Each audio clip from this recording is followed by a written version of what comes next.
कहाँ अमित शाह? एक नित्यानंद राय खड़ा हो जाता, एक अजय मिश्रा टेनी खड़ा। ये शर्म की बात है।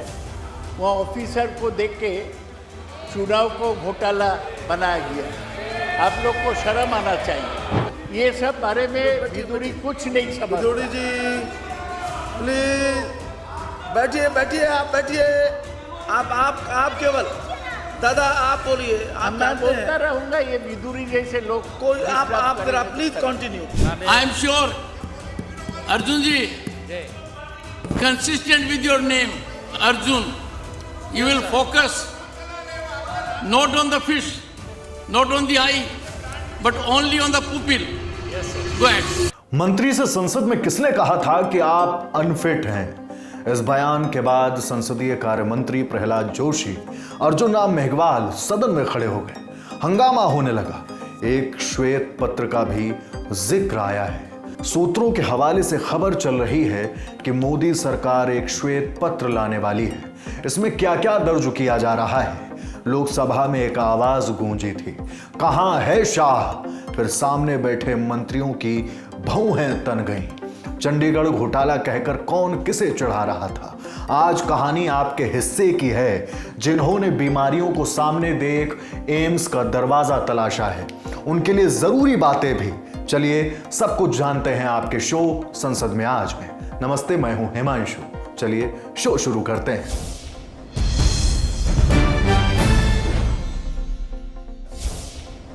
लोकसभा की कार्यवाही सुबह 11 बजे शुरू हुई। सदन में लोकसभा अध्यक्ष ओम बिरला ने प्रश्नकाल की घोषणा की। तमिलनाडु के श्री पेरुम्बदूर से डीएमके सांसद टीआर बालू ने बताया कि तमिलनाडु दिसंबर महीने के शुरुआती हफ्ते और आखिरी सप्ताह में बाढ़ से प्रभावित हुआ था। पहले से चेतावनी का पूरा सिस्टम फेल साबित हुआ। बड़ी संख्या में लोग प्रभावित हुए।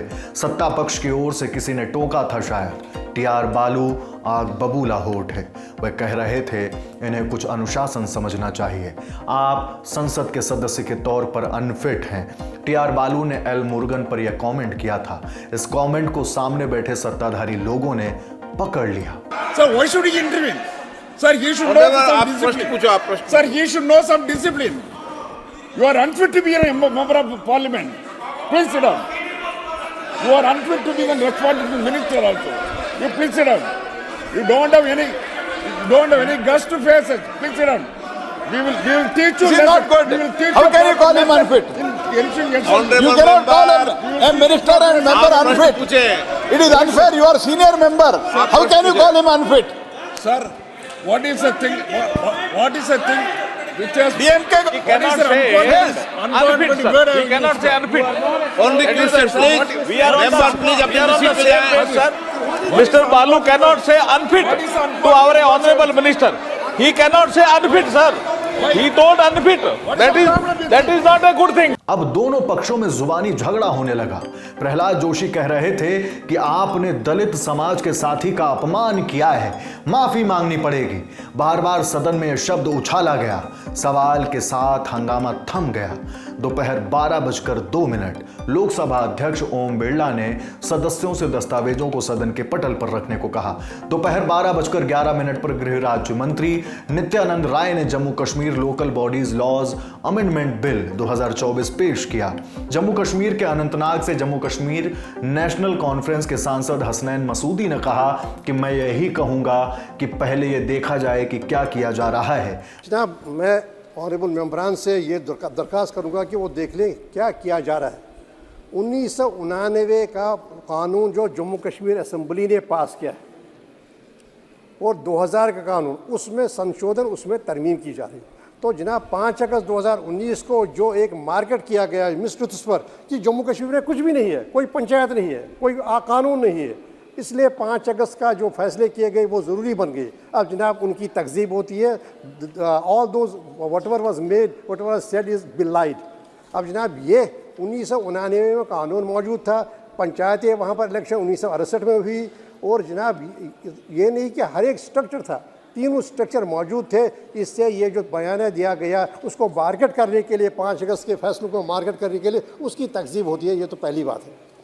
जनाब 1999 में पंचायत राज एक्ट है, था और 2000 में म्यूनिसिपल एक्ट था और 2000 में म्यूनिसिपल कॉरपोरेशन एक्ट था। जब आज ये यहाँ किया, जब जनाब जो बयानिया बनाया गया 5 अगस्त 2019 को, कहा गया कि इससे सब ठीक हो जाएगा। अब जनाब कल कारगिल और लेह सब जीरो टेम्परेचर में -10 में जनाब सारी की सारी आबादी सड़कों पर थी, बंद था कारगिल बंद, लेह बंद। तो जनाब हमने क्या दिया 5 अगस्त के फैसलों से मुल्क को, बल्कि हम मिसलीड करते हैं, गुमराह कर रहे हैं अपनी जो अवाम है, जम्मू सारे मुल्क की अवाम। अब जनाब ये कहा गया है कि मिलिटेंसी ख़त्म हो गई। जनाब हमने वीर जवानों को, अपने ऑफिसर्स को खोया, 20 के करीब ऑफिसर्स को पिछले 3 महीने में, और उसमें एक कमांडिंग ऑफिसर जो कि आज तक मुझे लगता है रेगुलर वॉर में भी मैं बार बार कहता हूँ कमांडिंग ऑफिसर की कभी डेथ नहीं हुई। तो जनाब ये है कि क्या वो शोरा बयानिया जो था 5 अगस्त का वो कैसे गलत था, वाक़ात के ख़िलाफ़ था। जनाब मैं कंटेंट पर नहीं हूँ जनाब, अगर कोई अनरिप्रेजेंटेटिव है वो अलग बात है, लेकिन ये देखिए जम्मू कश्मीर को क्या बनाया गया और कैसे एक लेबॉर्ट्री बनाई गई और सारे देश को में ये मार्केट किया जा रहा है वोट के लिए, पॉलिटिक्स के लिए, और वहाँ जनाब दरअसल वाक़ात क्या थे जो छुपाए गए। अब जनाब दूसरी बात है, एक फेडरल स्ट्रक्चर जो हमारा है, जनाब केशवनाथ भारती में सुप्रीम कोर्ट ने कहा है कि ये फेडरल स्ट्रक्चर हमारा बेसिक स्ट्रक्चर है हमारे आइन का, हमारी कॉन्स्टिट्यूशनल डेमोक्रेसी है। आज आप कर रहे हैं इस पार्लियामेंट में एक स्टेट का बार बार वहाँ के बनाए हुए कानून का आप यहाँ पर अमेंडमेंट कर रहे हैं। क्या ये फेडरल स्ट्रक्चर के तकाज़ों के मुताबिक है? तो क्या जनाब क्या हम कहीं ना कहीं वॉयलेट नहीं कर रहे हैं जो बेसिक जो मूल मंत्र है कॉन्स्टिट्यूशन का? बता दें कि 5 अगस्त 2019 को आर्टिकल 370 के प्रावधानों को निरस्त करने का निर्णय लिया गया था। वहीं लोकसभा में पश्चिम बंगाल के दमदम से तृणमूल कांग्रेस के सांसद प्रोफेसर सौगत राय ने बीजेपी के नेतृत्व वाले एनडीए को घेरते हुए चंडीगढ़ को लेकर सुप्रीम कोर्ट की आई टिप्पणी को दोहराना शुरू कर दिया। संसद में शेम शेम की आवाज गूंज रही थी। ये एनडीए का सरकार में ये लोकल बॉडीज़ में क्या चुनाव होता कोई ठीक नहीं। कल सुप्रीम कोर्ट बोला कि चंडीगढ़ में जैसा चुनाव हुआ ये शर्म की बात है, वहाँ ऑफिसर को देख के चुनाव को घोटाला बनाया गया। आप लोग को शर्म आना चाहिए। चंद्रचूड़ जस्टिस वो उसने बोला। दूसरी बात सर, उसने देखा है सर दूसरी बात, मैं जब जम्मू एंड कश्मीर को कोई मसला लेके ये हाउस में बोला, मैं बराबर बोला कि जम्मू एंड कश्मीर के लोगों को अपनी हालत पर छोड़ दो। 2019 से आपको मनमानी करके एक तो जम्मू एंड कश्मीर को अलग यूनियन टेरिटरी बना दिया, फिर लद्दाख को अलग यूनियन टेरिटरी बना दिया। जैसा आपका इच्छा है, ये हिंदुस्तान की पहली बार है कि एक स्टेट को यूनियन टेरिटरी बनाया गया। इसके पहले यूनियन टेरिटरी को स्टेट बनाया जाता था। ये जो किया है गलत किया है।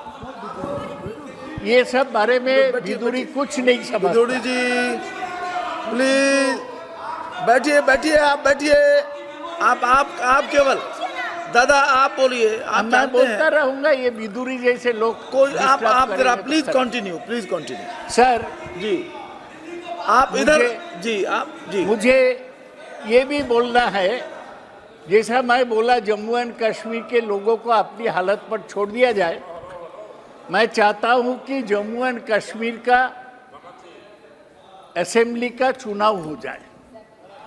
ये हमारा मांग है कि आप छोटा मोटा कानून लाते हैं, इसको कहता है अंग्रेजी में टिंकरिंग। कानून को लेके ऐसा नहीं। जम्मू एंड कश्मीर प्लीज ये मंत्री को क्या हुआ? आप बैठिए माननीय मंत्री जी। नो क्यों डिस्टर्ब कर रहा है? You have every right to say everything in your reply, not now please. तो ये टिंकरिंग नहीं चलेगा।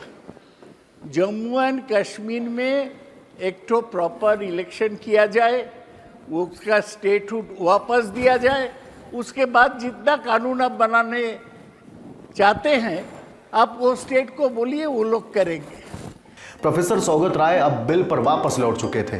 कहानी शुरू होते ही बात केंद्रीय गृह मंत्री अमित शाह तक आ पहुंची। लेकिन मैं आज कहने चाहता हूँ, यहाँ अमित शाह जी मौजूद नहीं है, कहाँ कहाँ चले जाते पता भी नहीं।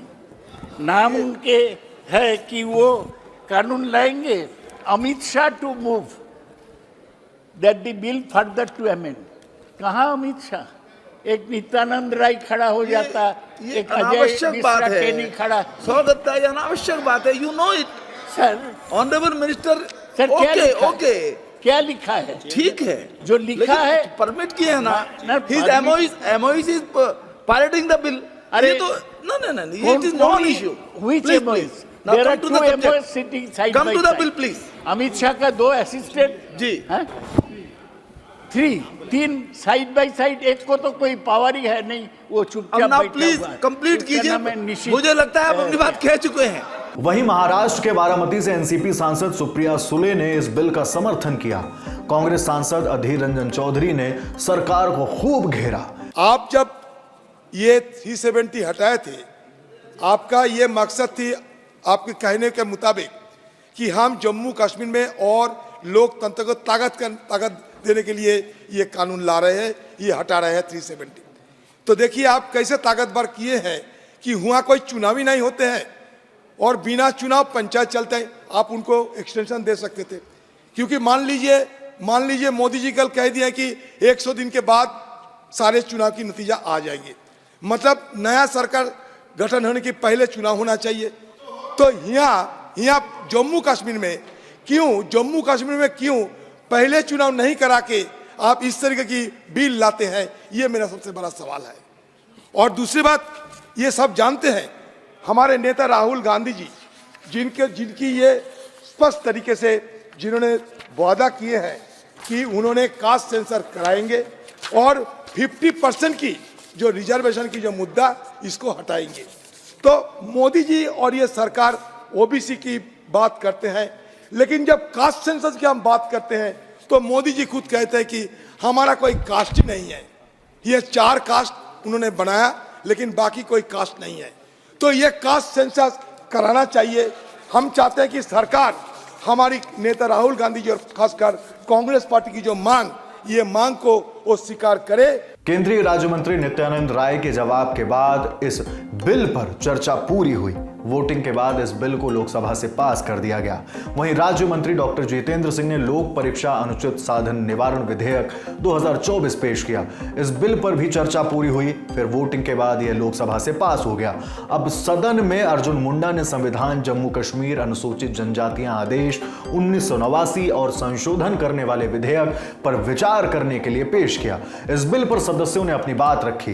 मैं ज्यादा कुछ नहीं बोलना चाहते, सिर्फ एक ही बात कहना चाहते, एक ही बात, वो यह है कि 370 हटाने के बाद और 351 के हटाने के बाद लद्दाख के लोगों को ये जहन में ये आए थे कि उन लोगों के लिए न्याय मिलेगी।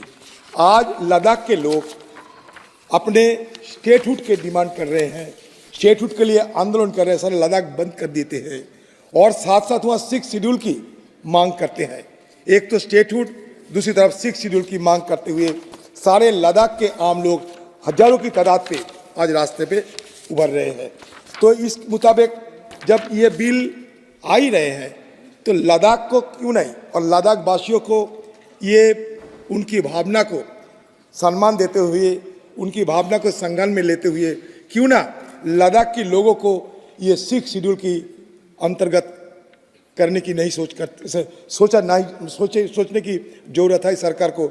मैं ये मांग जरूर करूंगा, क्योंकि 2023 में हमारे यूनियन मिनिस्ट्री की तरफ से एक हाई पावर्ड कमेटी गठन किया गया था, जिसका नेतृत्व दिए थे हमारे मिनिस्ट्री ऑफ होम के मिस्टर राय ने। ये ऑब्जेक्टिव यही था कि ensuring the protection of the land and employment for the people of Ladakh. लेकिन लद्दाख के लोग वो अभी सोच रहे हैं कि उनके साथ वंचना हो रहे हैं, वो वंचित हो रहे हैं, तो इसके लिए भारी आक्रोश उनकी इजहार करते हैं। तो मैं ये सदन के सामने, जहां होम मिनिस्टर भी है और हमारा सोशल जस्टिस मिनिस्टर भी है, उन सबको मैं निवेदन करूंगा कि लद्दाख के बारे में सोचा जाए, क्योंकि कश्मीर की जब मुद्दा दिन भर यहाँ चर्चा में आ गए हैं तो लद्दाख क्यों बाहर रहे, क्योंकि लद्दाख भी अपने कश्मीर को 2 हिस्से में बांटकर लद्दाख और जम्मू कश्मीर 2 यूनियन टेरिटरी बनाए। लेकिन लद्दाख के बारे में हम यहाँ चर्चा नहीं होते। इसके साथ साथ इस दायरे की बाहर, लेकिन फिर भी मैं कहना चाहता हूँ कि हमारे गृह मंत्री और सोशल जस्टिस मिनिस्टर जी ये भी सोचे कि बंगाल में दार्जिलिंग के जो गोरखा लोग रहते हैं, उन्हीं लोगों का भी बहुत सालों से ये मांग है कि उनको भी 6 शेड्यूल के दायरे में लाया जाए। अर्जुन मुंडा के जवाब के बाद यह बिल भी सदन से वोटिंग के बाद पारित हो गया, जिसके साथ ही सदन की कार्यवाही 7 फरवरी सुबह 11 बजे तक के लिए स्थगित कर दी गई। अब बारी राज्यसभा की। कार्यवाही सुबह 11 बजे शुरू हुई। सभापति ने सदस्यों से दस्तावेजों को सदन के पटल पर रखने को कहा। इसके बाद राज्यसभा में शून्यकाल शुरू हुआ। सदन में सदस्यों ने अपने अपने विषयों को रखा। 11:59 पर राज्यसभा में प्रश्नकाल शुरू हुआ। महाराष्ट्र से एनसीपी की राज्यसभा सांसद डॉक्टर फौजिया खान ने आयुर्वेदिक मेडिसिन पर विजिलेंस को लेकर एक सवाल पूछा था। इस पर रसायन और उर्वरक मंत्री डॉक्टर मनसुख मंडाविया ने जवाब दिया कि एक समय देश में एक ही एम्स दिल्ली में था, अब 22 एम्स बन चुके हैं। इसमें से 6 पूरी तरह से ऑपरेशनल हैं। बिहार और यूपी से बड़ी संख्या में मरीज दिल्ली एम्स पहुंचते थे, लेकिन अब हालात क्या हैं? सुनिए सवाल और उसका जवाब। एक समय देश में एक ही ऑल इंडिया मेडिकल इंस्टीट्यूशन जो कि दिल्ली में होती थी, और अटल जी के समय से लेके माननीय प्रधानमंत्री नरेंद्र भाई मोदी जी के नेतृत्व में सरकार आने के बाद अब तक 22 ऑल इंडिया मेडिकल इंस्टीट्यूशन पूरे भारत में दी गई है। इसमें 16 ऑपरेशनल है और 6 फुल्ली ऑपरेशनल है। मुझे मंत्री जी से पूछना है, ये जो all India medical institution Delhi है, इसमें एक समय बिहार और उत्तर प्रदेश से बड़ी मात्रा में मरीज आते थे। उसका लोड बहुत बड़े मात्रा में होते थे, जिसके कारण से बड़े बड़े ऑपरेशन में लंबे समय टाइम लगता था। क्या सरकार के पास ये तथ्य है, ये जो अभी बिहार में ऑपरेशनल है all India medical institution, Rishikesh में भी ऑपरेशनल है नियर बाई दोनों, ये दोनों होने के बाद दिल्ली स्थित जो ऑल इंडिया मेडिकल इंस्टीट्यूशन है, इसमें पहले से लोड कमा है क्या नहीं मरीज का? Honourable minister. Honourable chairman sir, मैं धन्यवाद देती हूँ कि जो हमारे माननीय पूर्व सीएम रहे हैं, बहुत ही अच्छा सवाल उन्होंने किया है। पहली बात तो मैं कहूँ कि दिल्ली एम्स के बाद जो एम्स गुवाहाटी के बारे में आपने भी किया है सवाल, तो देश को पहला, नॉर्थ ईस्ट को पहला एम्स मिला जो अप्रूव हुआ 2017 में। और उसके साथ जो 22 एम्स की बात कही, बिल्कुल हमारे लिए ये गौरवपूर्ण बात है कि एक एम्स के बाद हम 22 का अप्रूवल देके उसमें 6 फंक्शनल फुल्ली होके 16 एम्स में भी एक्टिविटी जैसे लर्निंग, टीचिंग, रिसर्च शुरू हुआ है। आपका कहना है कि क्या दिल्ली एम्स के बाद जो बन रहे हैं फुल्ली फंक्शनल हो रहे हैं तो क्या फ़ायदा हुआ? मैं बिल्कुल तथ्यों के साथ आपको आदरणीय चेयरमैन सर आपके सामने रखना चाहती हूँ कि नंबर ऑफ पेशेंट जो थे, एक छोटा मैंने जो डेटा देखा कि जो सिंस 2019 ओपीडी जब दिल्ली एम्स में हमारी रहती थी अराउंड 66 लाख्स, तो वो एम्स शुरू होने के बाद जो आपने कहा ऋषिकेश की बात, तो ऋषिकेश में वही डेटा देख रहे हैं तो वो लगभग आए हैं ओपीडी नंबर 26 लाख्स। तो इतने पेशेंट ने ओपीडी का बेस पे सर्विस लिया ऋषिकेश में। वैसे ही देखा जाए पटना को, तो पटना को भी ओपीडी हुआ है 29 लाख्स। तो इतने पेशेंट वही के वही एम्स होने के फंक्शनल फुल्ली होने के बाद इतने पेशेंट वहीं पे ओपीडी आईपीडी का फैसिलिटी ले रहे हैं। राजस्थान से कांग्रेस के राज्यसभा सांसद केसी वेणुगोपाल ने एक सवाल रखा। सवाल डॉक्टर मनसुख मंडाविया से था। Last so many years, there are commitment from the government of India that they are going to institute an AIIMS in the state of Kerala, which is not going to fulfill so far. Now the term of the government is already coming to an end. 6 years before itself, Honorable Union Health Minister promised in the floor of the House, next year we are going to give the AIIMS to the state of Kerala. Whether the minister is aware of that promises, a commitment, what is the answer regarding the All India Institute of Medical Science to be instituted in Kerala state? Honorable Minister. यह सवाल doctor Mansukh Mandaviya को नश्तर सा चुभा था। वह जवाब के लिए उठ खड़े हुए। जवाब की शुरुआत हुई तो विपक्ष की ओर से शोर की आवाजें संसद में गूंजने लगी। वजह क्या थी, सुनिए। माननीय चेयरमैन साहब, हम कभी वादा खिलाफी करने वाले लोग नहीं हैं। शिलान्यास भी हम करते हैं और लोकार्पण भी हम करते हैं। जब 2014 में हमारी सरकार बनी तब डिपार्टमेंट वाइज एक ही रेलवे में 2000 ऐसे प्रोजेक्ट थे जिसका शिलान्यास हुआ था, कभी लोकार्पण हुआ ही नहीं था। My self is fertiliser minister.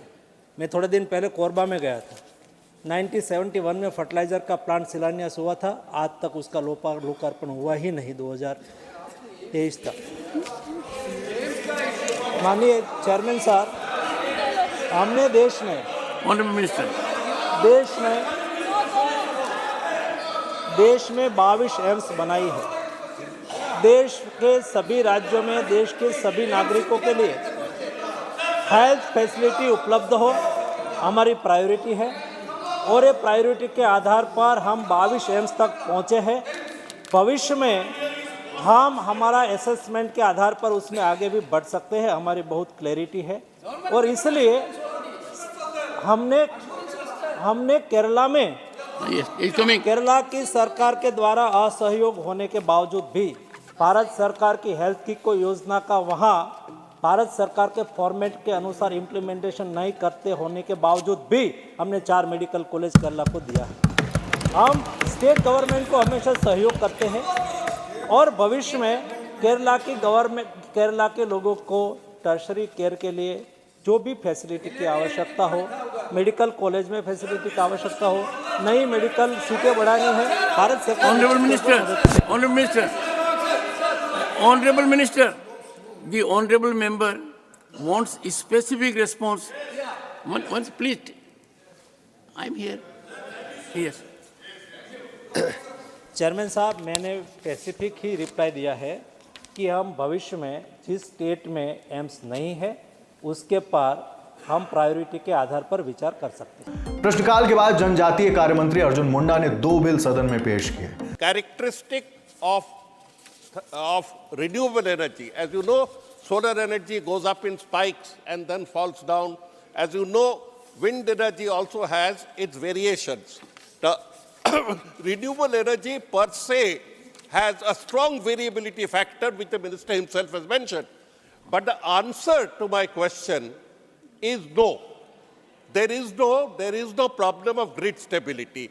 Would the minister like to hold on to the statement which is contradicted by several issues mentioned in his own reply?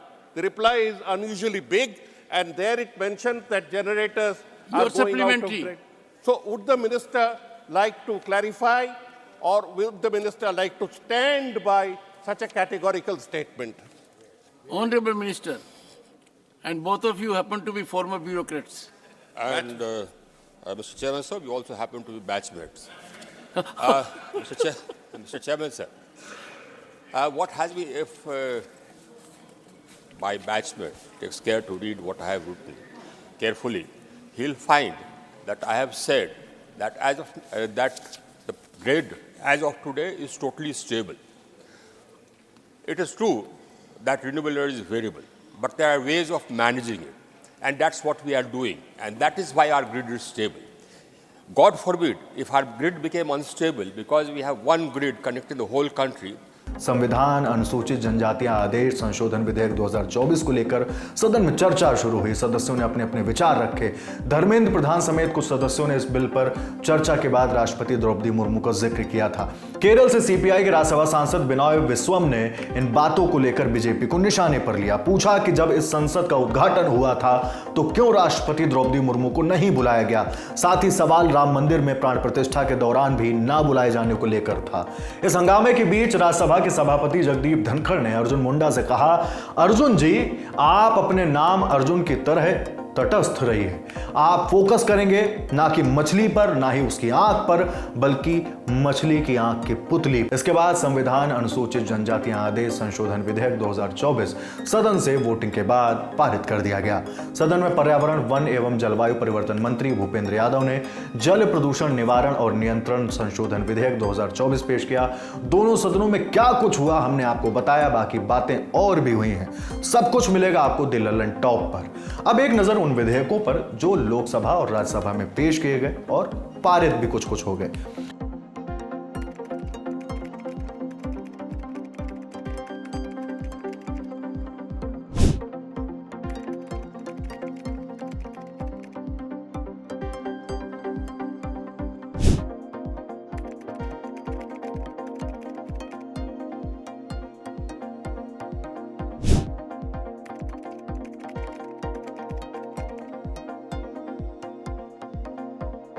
आपको आपका शो संसद में आज कैसा लगा हमें कमेंट बॉक्स में बताएं। आप लगातार अपने शो पर प्रेम दिखा रहे हैं, ये स्नेह बना रहे हैं। देखते रहिए दी लल्लन टॉप। शुक्रिया।